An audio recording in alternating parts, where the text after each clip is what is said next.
Hello, everyone, and welcome to Season 3, Episode 27 of the Big at the Back podcast. My name is Tom. I'm joined by Matt. Matt, how are you? I am good, thanks. Enjoying the long Easter weekend, which has been full of football. Full fixtures from the EFL on Friday, Premier League Saturday and Sunday, and then it all goes again today in the EFL on Bank Holiday Monday. So yeah, it's been a nice long weekend. I'm already dreading going back to work tomorrow. But how's your weekend been? It's good. It's so nice having a pure Premier League weekend of football. Just all the games are on the Saturday and Sunday. That's it. There's no bullshit Friday, Monday, 2 week long game week. It's all just cramped into a lovely weekend. So I enjoyed this an awful lot. Suddenly, I got really, really good at betting, and I'm not sure how or why, but I ended up winning quite a bit of money. Shout out to Endo for his 2 fouls and the yellow card. Right. It's an absolute banker, that one, isn't Oh, it? that was great. But really, really good weekend of football. Obviously, we've got more games today. A big game in the Championship with Leicester hosting Norwich at 12:30. But that aside, we're not really here to talk about the Championship. So, tight turnaround.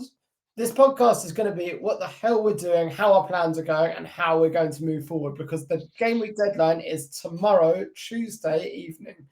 So, talk to me about your game week. How did you do in game week 30? Could have been better, could have been worse. Finished on 56 -4, so 52, which is slightly above average, but a very slight red arrow, but not too disastrous. Just about fell out of the top 1 million though by about 2,000 rank. So I feel like that's got to be my goal for the season now. Just finishing the top 1 million, lick No. my wounds and move on. Actually, you know what it's got to be? It's got to be to stay out the curry zone because I'm dreadfully close to that curry zone mark, and I've got to keep my 100% record of never having paid for a curry in the curry league. So that's my goal. But yeah, I mean, overall, the double Arsenal defence paid off. Raya and Gabriel. Salah captain, obviously, with his 14, and the big one, Cole Palmer, but everyone's got him, so what does it matter? Yeah, I think not having Son was probably the difference as well. So I ended up on 69 -4, so 65. So a good week. I'm up to about 117k.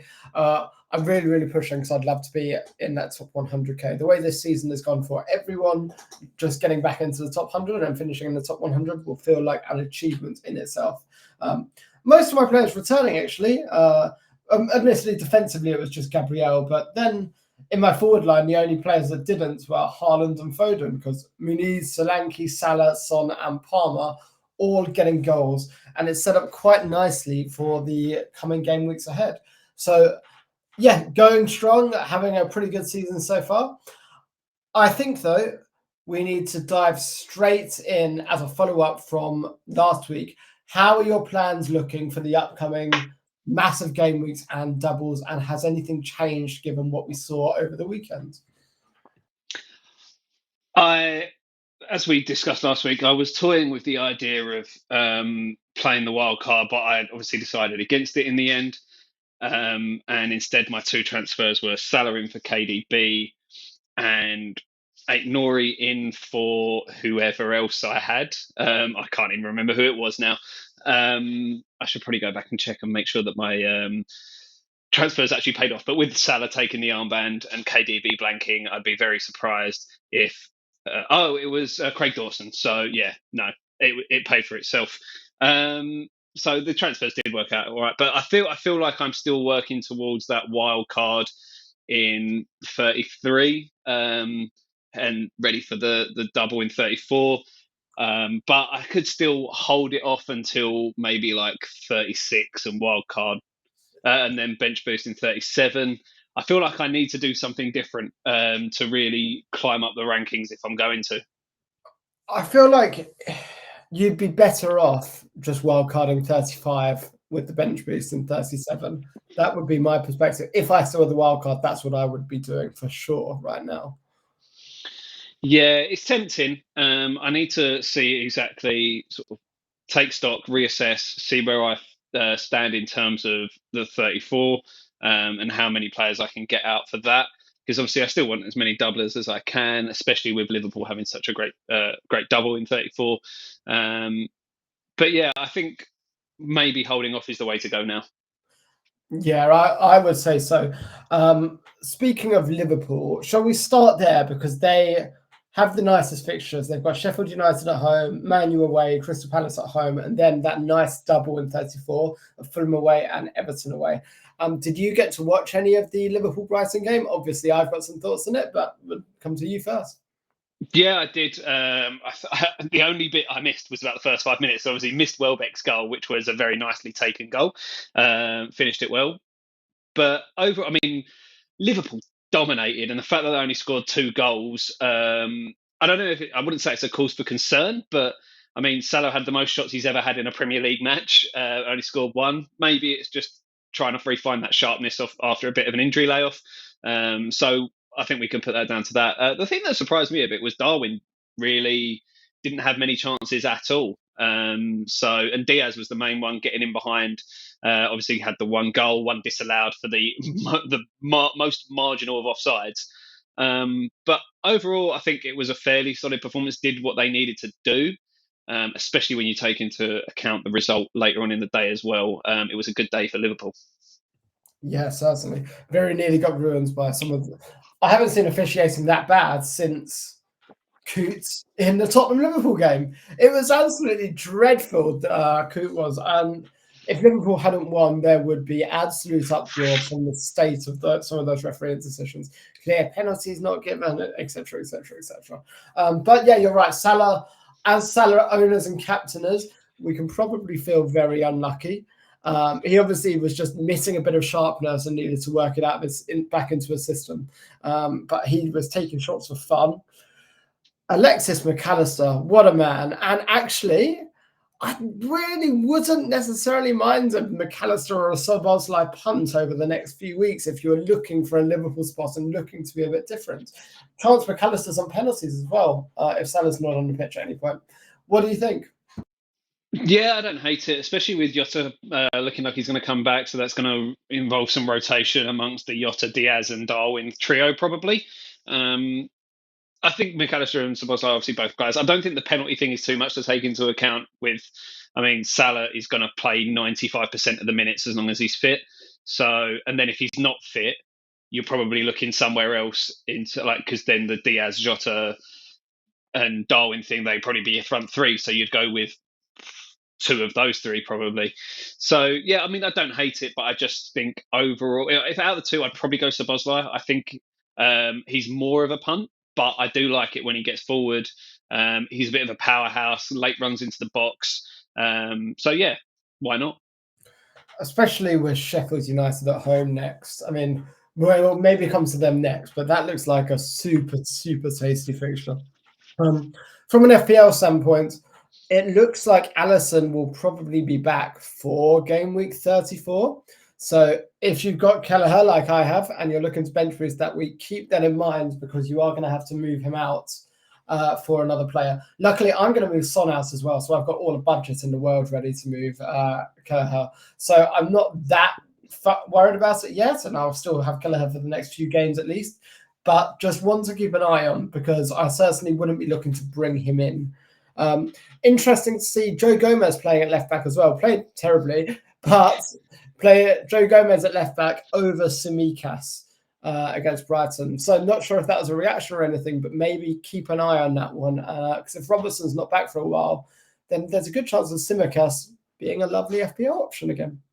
Yeah, it's the same story that comes up probably 2 or 3 times every season. But yeah, I mean, there was a point when I was tinkering with the wild card, then Tsimikas was in it. So kind of glad I didn't because obviously I would have felt very silly when the Liverpool team was announced. It does. I mean, obviously I don't know what Klopp's thinking is. It seems it's a bit of a square peg in a round hole with Gomez playing at left back. And like you say, you weren't impressed. I wasn't particularly impressed. Tsimikas seems to slot there a lot more naturally. So maybe, especially with the tight turnaround before, I think it's Thursday, Liverpool play this week. So maybe we'll see him then. Yeah, perhaps. Yeah, I wasn't convinced at all by Gomes at left back, and I think Tsimikas is more likely to start against Sheffield United, and he's just got a lot more going forward as well. And Sheffield United, not exactly keeping a tight ship. Before we do move on to Sheffield United, because they do need to be spoken about, let's just dive into Arsenal 0, Manchester City 0, because you watch this game and you say, thank God Jurgen Klopp has been in the Premier League, because if it was down to these two managers competing for the title every year, it would be the most boring title race every single year. God, what a slugfest.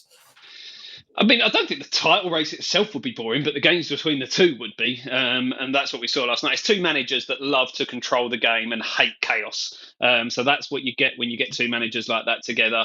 Both teams were more intent on not losing the game than winning it. It was only really in sort of the last 5 to 10 minutes that they started to throw a few more bodies forward. Things got really scrappy. But yeah, it wasn't the best advert for Premier League football overall, was it? No, it was generally a really, really low quality game. Haaland missed the ball on one he really had a good chance of tucking in. He's been really off this season, I think, in terms of finishing compared to last season. I think while he's still getting goals, he doesn't seem to be the ruthless finisher he always has been in FPL.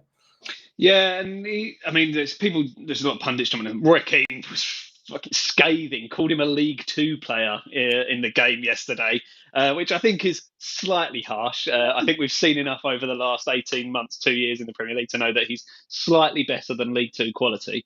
But yeah, I mean, Arsenal have restricted him in the 3 games they've played against City this year. He's accumulated 0.24 xG.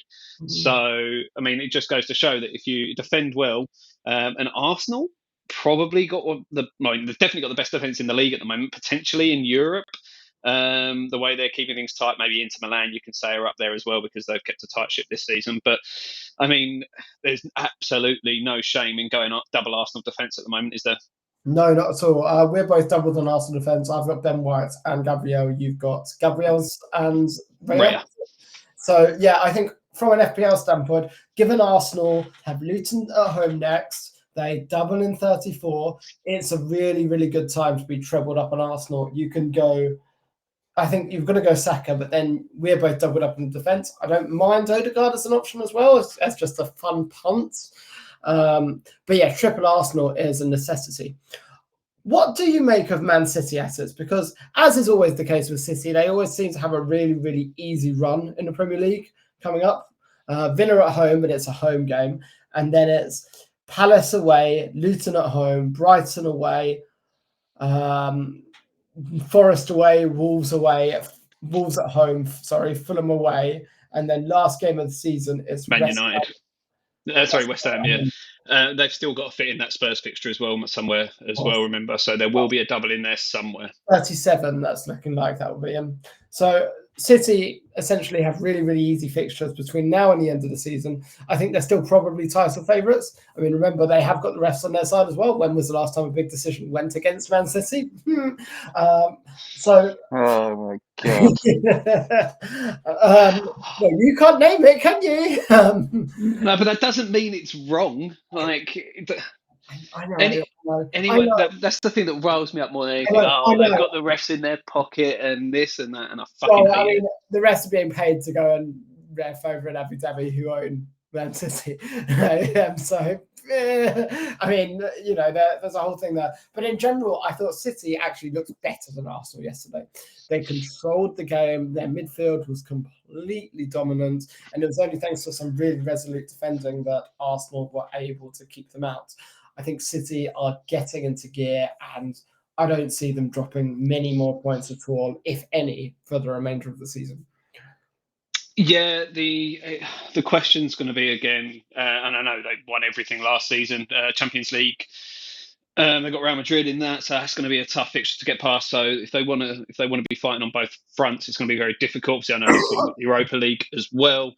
And Arsenal obviously still in the Champions League. So all 3 teams are still fighting for European football as well. I was just looking up the odds. So the bookies have got it as Liverpool at 6-5 and City at 2-1, and then Arsenal at 5-2. I tend to agree with you. I mean, the reason obviously Liverpool are there at the moment as the favourites is they are top. They've probably less tied to the European football aspect because it is only the Europa League. And while it would be nice for probably Klopp to win that as what would be his last game in charge, and obviously that would get them into the Champions League. They're going to get into the Champions League anyway. So if they can, obviously they can do the double. There's no reason that they can't win both. I think the one that's the only really tricky fixture for Liverpool is probably United away, which is silly to say because the way they've absolutely pounded United over the last couple of years. But we haven't won against them this season. We played them, I think, twice, and we've drawn one and lost one. Now we've had about 40 shots in each of them, but Man U have beaten us both times. Yeah, exactly. I think it was a win for Man U because Man U fans all thought it was a win, drawing with Liverpool and playing shit. Yeah, but they'd take that all day long. I mean, my hope as someone that has no skin in the game is that all three teams still have a chance of winning it going into the last game of the season. Yeah, that'd be absolutely mental, wouldn't it? Liverpool's last game of the season as well. Oh no, that's 37. Wolves at home. Away. Yeah, 38. They've got Wolves at home. Yeah, stranger things have happened. I mean, I wouldn't. If it is going into that on the last game, I wouldn't count on West Ham doing you any favours with playing Man City with our record against them. Yeah, and if you look in game week 36 and 37, Liverpool have Tottenham at home, Villa away. Two very, very tough fixtures. I still think City are in the driving seat in this title race. I certainly wouldn't have Liverpool favourites, and if I had to bet now, I'd probably still bet on City. Yeah, I think so. I mean, and especially when you consider Arsenal have still got Villa. They've still got Chelsea, who can pull things out of the bag. You look at the result they got at the Etihad earlier in the season. They've got the North London derby at Spurs, and they go to Man United in the penultimate game of the season. So I think it's right that they are the outsiders of the three. But that being said, anything's possible. Arsenal playing Everton at home last game of the season, who could be fighting to stay up. Yep. Or they could already be down with a 20-point deduction or something. Yeah, James Tarkowski could take revenge on Arsenal and go and score 4 goals. You never know. We hope so. We should look elsewhere. So let's talk about Sheffield United Fulham because 3-3, what a match. I've got to say, the 3 p.m. games on Saturday, it was just a great advert for Premier League football. Well, Saturday in general was like the amount of goals that were scored across the day. The worst game of the bunch was the late kickoff between Brentford and Man U, and that came to life in like the 95th minute.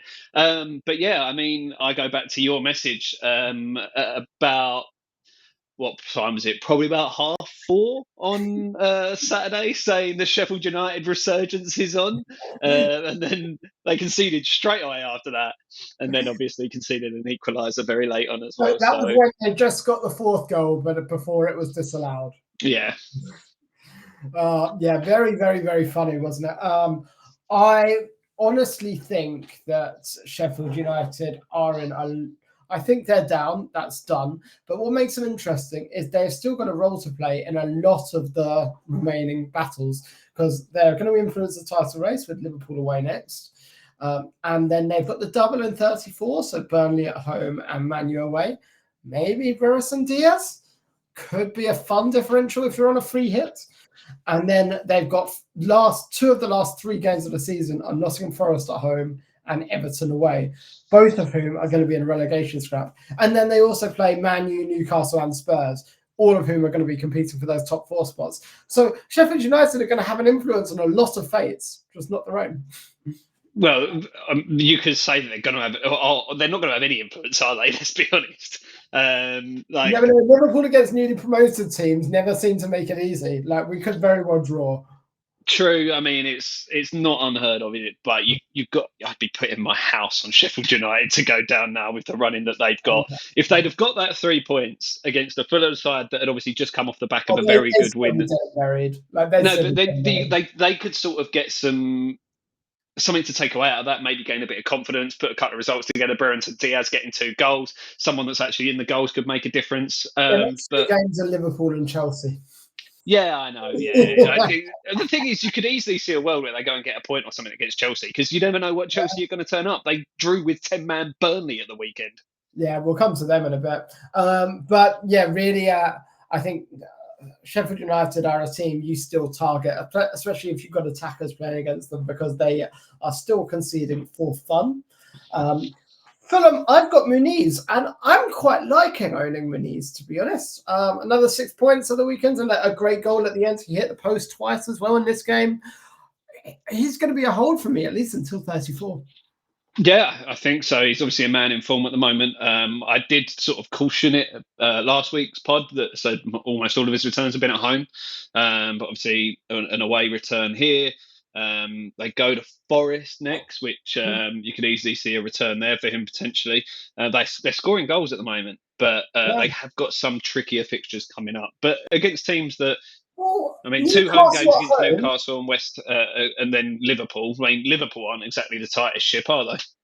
Nor Newcastle. Like, I can see Fulham scoring in all of their games apart from City between now and the end of the season. And you'd expect even City.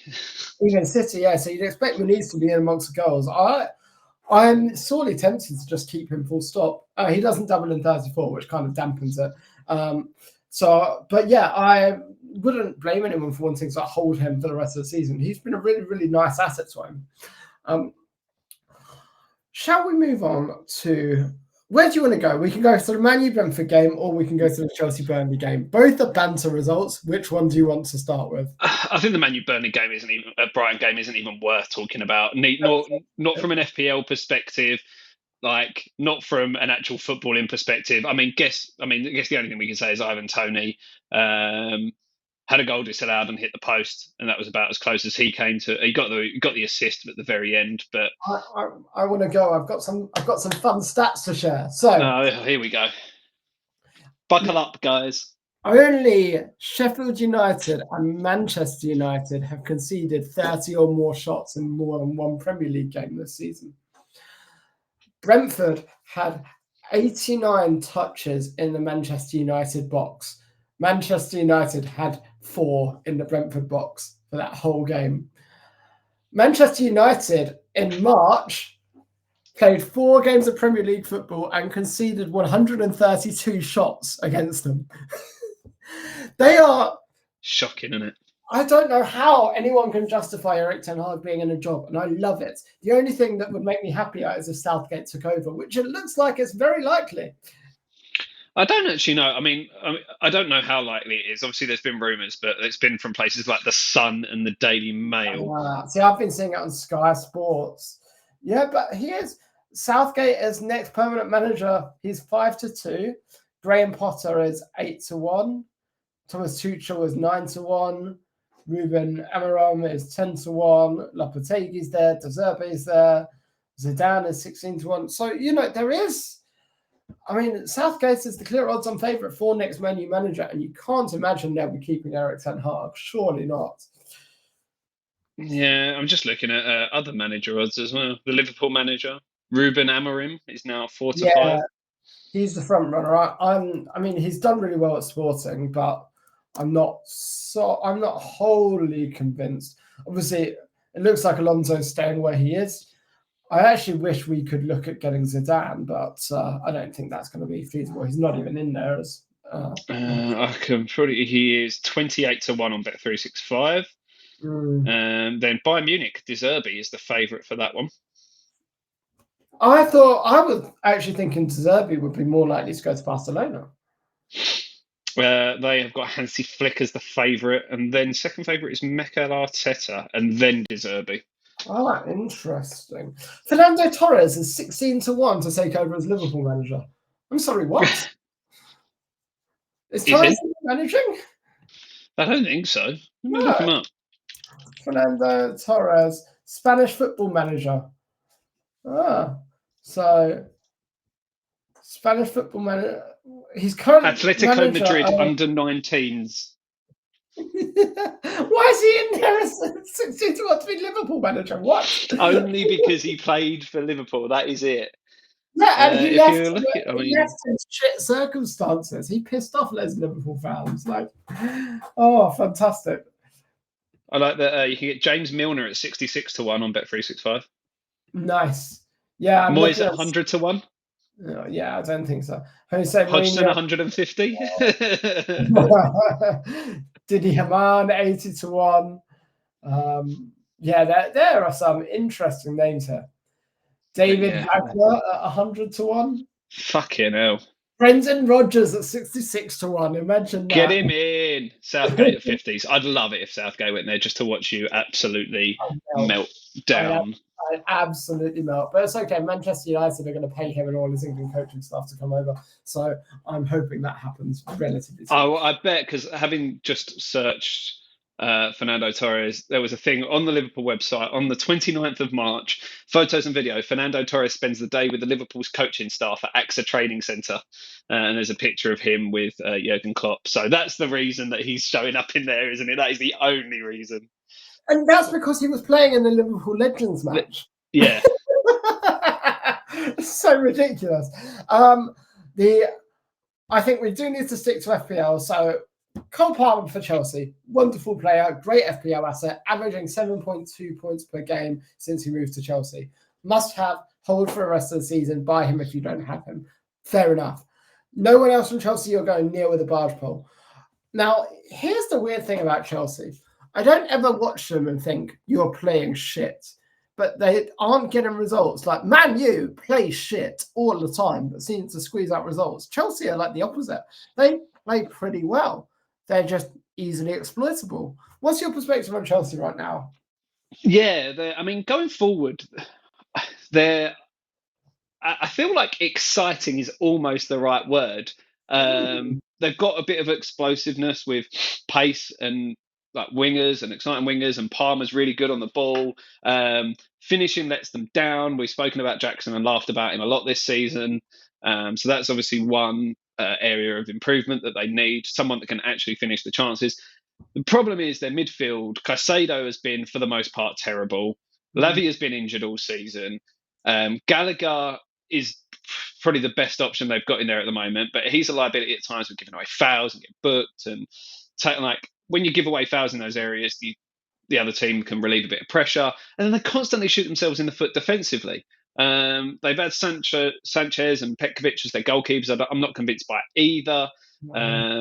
They haven't improved on their goalkeeping situation over the last sort of 2 or 3 years, really. It hasn't gotten any better. They've had a lot of injuries in the fullback positions, with Cucurella, with James, they're constantly chopping and changing, and they just constantly shoot themselves in the foot. So, I mean, we saw it, 10 men Burnley, who have struggled to get a result anywhere at all season, down to 10 men, you go 1-0 up. You should be putting 3-4 past them and not conceding. Easy. But they just can't do it, and it's hilarious. The fact that Burnley came down with 10 men, not once but twice, and came back against Chelsea was just glorious to see. I do think you're right. Going forward, they are lively if incompetent. Midfield, Caicedo's been terrible. Enzo Fernandez is a terrible signing. He should actually be further up the pitch, I think, in more of a cam position, because I think he could do really well there. He did against Liverpool earlier in the year. Gallagher, I think you're right. I think he's a very poor footballer. I don't think he's very good at all. I think you mentioned Lavia, but he's only played half a season for Southampton. Like they only signed him because Liverpool were interested. It's completely nonsensical. So I just think that Palmer aside, there's really not much there at all for Chelsea. And Poch coming out and saying, "Oh, according to the statistics, fourth." When I think BBC Sport then ran an article showing all the statistics they were far lower than fourth in. It's like expected goals conceded, shots taken in the box, shots taken out of the box. And if it wasn't for the fact that they constantly dive to get penalties, then they would be in the relegation zone. I think it is. I mean, one thing I will say for them, and the only bright point is Palmer. I think he has been the FPL asset of the season with his price and returns. Yeah, I totally agree. And he is definitely going to about 8.5 million next year. So enjoy it. Enjoy it while it lasts. He will be up there at least 8 next season, I'd imagine. Yeah, and I will still own him like 100%. So yeah, I think you own Palmer and you fade the rest. What's quite interesting is if you've got a free hit in 34, then maybe you consider going in on a Jackson or so, because Chelsea have a double that's looking like it's going to land in 36, maybe 35 though, and then they're still going to double in 37 as well. So Chelsea and Spurs, you want to own for 35, 36, 37, even if you don't want to own them for 34. Yeah, you can easily see that game between Chelsea and Spurs being a high-scoring affair. So there's no reason not to. I wouldn't go near either of them defensively, but if you want a few of their attacking assets, then go nuts. Yeah, I certainly think so. Other fixtures to discuss, because there were quite a lot of really, really entertaining games over the weekend. I guess we can talk about the Bournemouth game beating Everton, because annoying they didn't keep a clean sheet. And Bournemouth still have really, really nice fixtures coming up. But it's always funny watching Everton lose. Yeah, especially with the relegation race is alive, isn't it? Let's be honest. Yeah. Obviously, there are points deductions and things to work out. So we'll see what happens with them. Forest and Everton are both due another 4-point deduction, or 4 to 6 point deduction by the end of the season. Yeah, sorry, my video's frozen, but I can everything's still going on, so it's being a bit weird at the moment. But yeah, I mean, with those still to come, and we've said this before, we're in a situation where we could see the league decided after the last game of the season finishes. Well, I follow quite a few football financial journalists on Twitter, and it looks like it will be decided by, I think, May the 18th or something like that. So before the last day of the season. So it could be that Everton think they're safe, then get hit with a 6-point deduction and go straight down no matter what happens in the Luton game. Be funny. Yeah. I think it'll be nice to see Luton stay up and one of Everton or Forest go down. Just because Everton and Forest, they're just not fun to have in the Premier League. They're just really, really, really dog shit, same old, boring teams that are going to go down eventually. Everton, especially as Forest, with the amount of money they've spent, it's just ridiculous. Well, Everton, it was quite interesting. Since I can't remember the owner's name. Since he took over, they have lost an average of about 120 million every year for the last 5 years, and that includes making a load of money from the Lukaku sale as well. So they are run by far and away the worst run club in the league, and it's not close.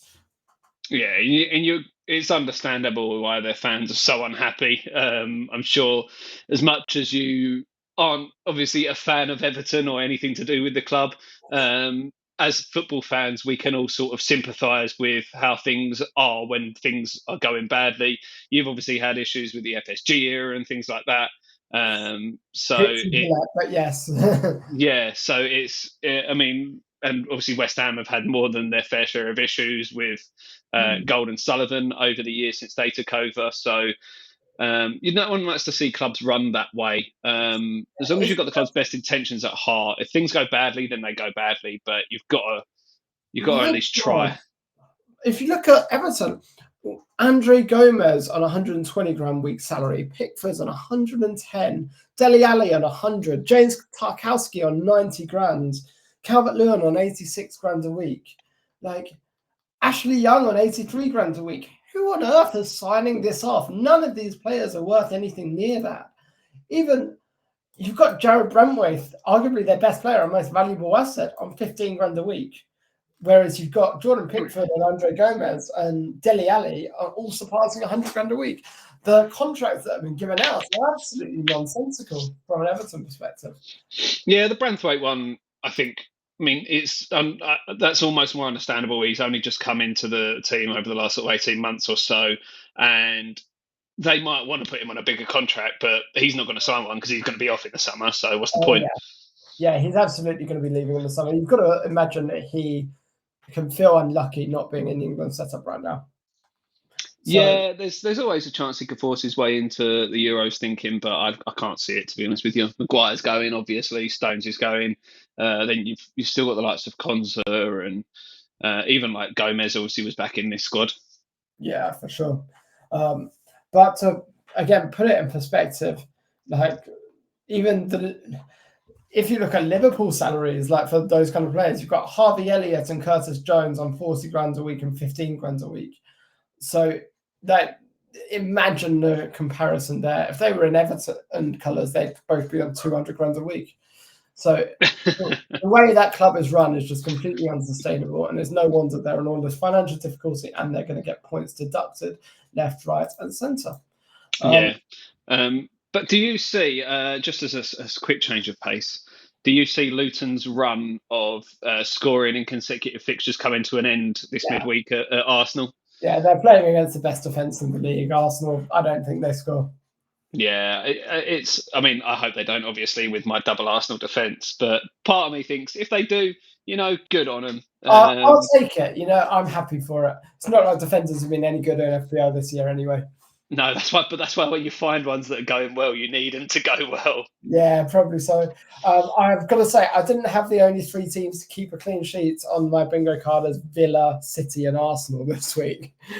No, I mean the only one. I guess Villa you potentially could have seen with. I know Cunha's back, but he's only just coming back from injury, and Pedro Neto being out injured as well. But yeah, I mean, I guess Chelsea, you probably could have argued you'd have expected to keep a clean sheet, especially when Burnley went down to 10 men. But other than that, I mean, there's just not many clean sheets about at all this season. Nothing surprises me. No, very much so. There's a few more games we can talk about, but honestly, they're not really very fun. Spurs beating Luton 2-1. Forest 1-1 with Palace. Like, that was just a 1-1 from the get-go. You look at that fixture and you go, that's a 1-1 game. And I guess the other one to touch on, I'm not sure you're going to... Don't do it. Just don't do it to me. I thought I was going to get away with it. Newcastle 4, West Ham 3. I watched the first half and was very entertained. Then I had to go to my parents. But then I was listening on the radio and, oh my God, Calvin Phillips doing everything he can to have the summer off. What I will say for Phillips is the second penalty, the one that he obviously gave away, I think there's not enough to overturn it, in the same way that I don't think there's anything to overturn the first penalty. And if you actually say it down, look at it, I think the first contact is Gordon's boot on the back of Phillips' ankle, like his standing foot, not his kicking foot. So I think he's been hard done by there, but he was too slow. He should have been clearing it earlier, and then he got turned for the winner as well. It was just embarrassing, really, being 3-1 up with 20 minutes to go. Antonio, I know we've got to manage his minutes, but when he came off, we had no one to hold the ball up when we were trying to clear it, and it just kept coming back at us. And we just didn't deal with the threats. The best thing that happened for them, I mean, every time you turn around, they had another player down injured. Almiron came on as a sub and then was off about 10 minutes later. And that's the best thing that happened to them, because that brought Harvey Barnes on, who scored 2 goals and won them the game. So, yeah, it was a shocker. But also off the back of this game now, Alexander Isak has the best goals per minute ratio in the Premier League this season. He's overtaken Haaland. I'm not surprised. We've been banging the Isak drum for ages. He's a fantastic footballer. Gordon getting a hat-trick of assists and a red card. Did you see his red card as well? So stupid. Like, my favourite thing about it is, as I was watching, the commentators were talking about him, and they were saying they're man of the match, and they were giving Gordon the man of the match, but they completely hadn't clocked what was actually happening on the pitch.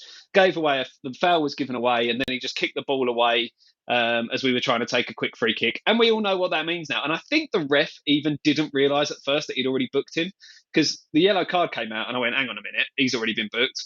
And then it took about 20 seconds probably for it actually to show him being given the red. So, I mean, that's Darwin levels of chaos. Yeah, it's fantastic, isn't it? Darwin would definitely do that kind of thing as well, wouldn't he? But yeah, Isak looking really, really strong. Definitely one to have. I think probably not this week, but looking at, I don't know, actually. Let's look at Newcastle's fixtures going forward. Everton at home, then Fulham away, then Tottenham at home, and then I've lost it. And then Crystal Palace away, and then from game week 35, you've got to have Isak. Yeah, I think 7 as well. If he had a double in 34, he'd be like, just get him in now and have him for the rest of the season. But not having a double there does hurt his chances a little bit. Yeah. So yeah, but he is definitely one to keep an eye on. But that actually brings me to the next thing I wanted to talk about, and that is the fantasy challenge. I'm not sure mine saves. I'm not sure I did it. You did. You got 52 points. Oh, great. Is that good? 54 points I got. Oh, sorry, 54 points. I was close. Uh, yeah, like I haven't even looked at it this week. So is it quadruple points for captain for forwards or double points for forwards? Double points for forwards. So obviously, if you captain a forward, it's quadruple points. I would just like to point out that I beat you by 2 points this week. I got 56 points, and that was despite the fact that my first two subs got 25 points between them, with Luis Diaz and Konza as my first two subs. And I have set my team for this week. The other good Oh, thing about this is there's not a limit on players per a club as well. so we don't have to have a budget, do we? Oh shit! There's a budget. This one's got a 100 mil budget, so yeah, Oh, you have to make so it fit. I've just put in Saka, Odegaard, Salah, Darwin, Haaland, Isak. Yeah, no, there. So I've gone triple Arsenal defence with Raya, White, and Kivior. Yeah, I've also thrown Connor Bradley in there.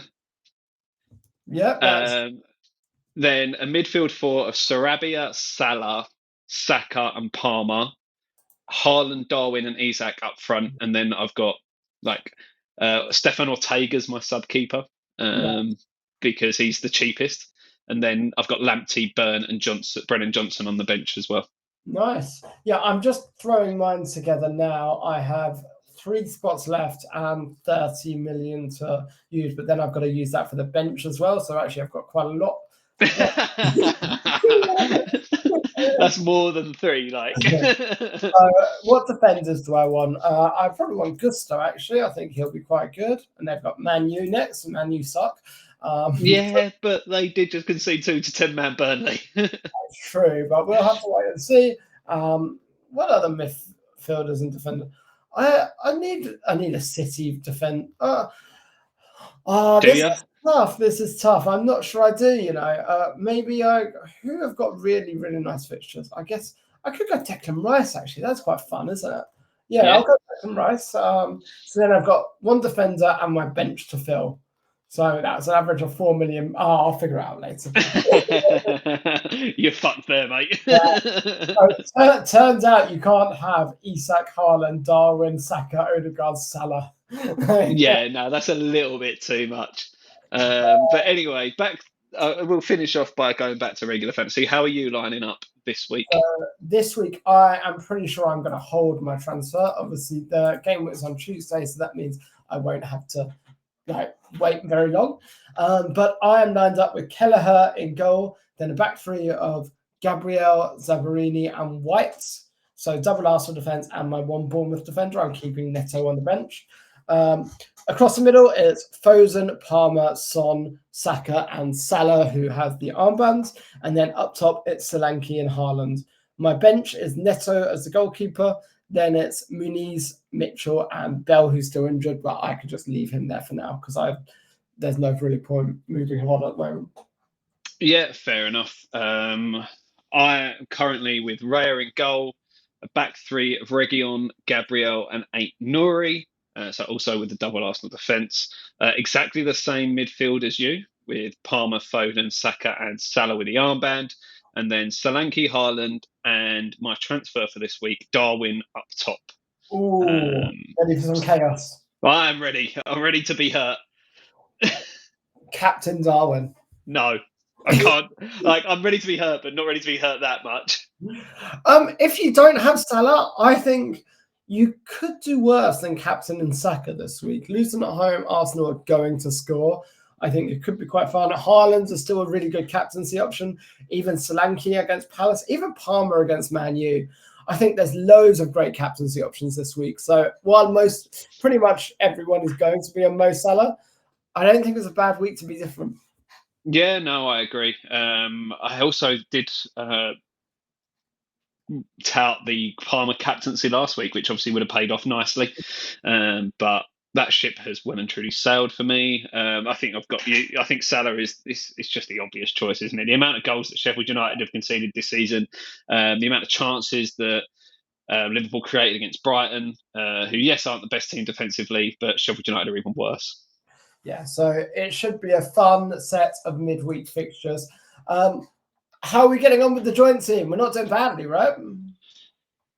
We finished with 63 points last week. So we had Gabriel in goal, we had Kirkes, who I assume came off before they conceded. Yep, he played 62 minutes, so got the clean sheet. Maguire was the other one in defence. Saka, Palmer, Salah with the armband, Solanke, Tony, and Haaland up top. Only downside was having Kivior on the bench with his clean sheet. So, but it could be worse. We've got 2 transfers to use, which we will figure out between now and tomorrow night's deadline. Yeah, very much so. It's going to be lots of fun. Brilliant. We can figure out the transfers at a later point, but otherwise, we've got the fixtures coming up in midweek, so make sure you are prepared. Make sure you don't sleep through the deadline, and we will see you after this game week and probably in the build up to double game week 34. Oh, that's depressing, isn't it? That's coming around quickly. Have a good week, guys. Thanks very much, guys. If you want to chat to us on Twitter, you can find us at Big at the Back. Yep, I'm at Higgins92. Tom is at Tom Madden92. And as I don't play this very often, if you're watching on YouTube, like, subscribe, and all that jazz, it would really help us out. Yeah. Otherwise, have a great week, everyone. See you soon. Bye.